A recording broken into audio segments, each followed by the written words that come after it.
ধরছিল।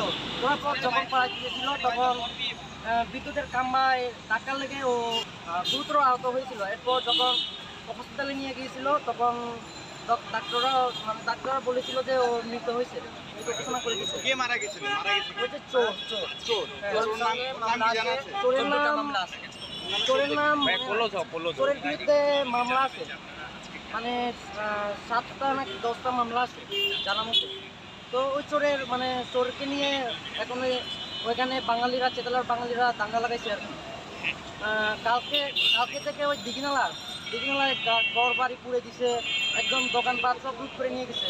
ওইখানে মানে সেনাবাহিনীরাও ছিল, সেনাবাহিনীরা একদম চেতলার বাঙালিদেরকে উস্কে দিয়ে মানে হামলা চালিয়েছে ওইখানে। একদম মানে কি বলবো, একদম আমরা চাই ওখানে পাহাড়ে শান্তি আসুক।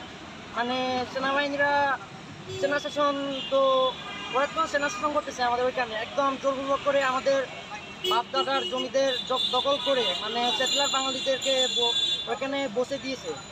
এখন আমরা চাই ওইখানকার মানে চেতলার বাঙালিদের, অবহিত বাঙালিদেরকে নিজ নিজ জায়গায় মানে ফিরে দিতে আমরা চাই, আমাদের জায়গা জমিগুলা পাওয়ার জন্য।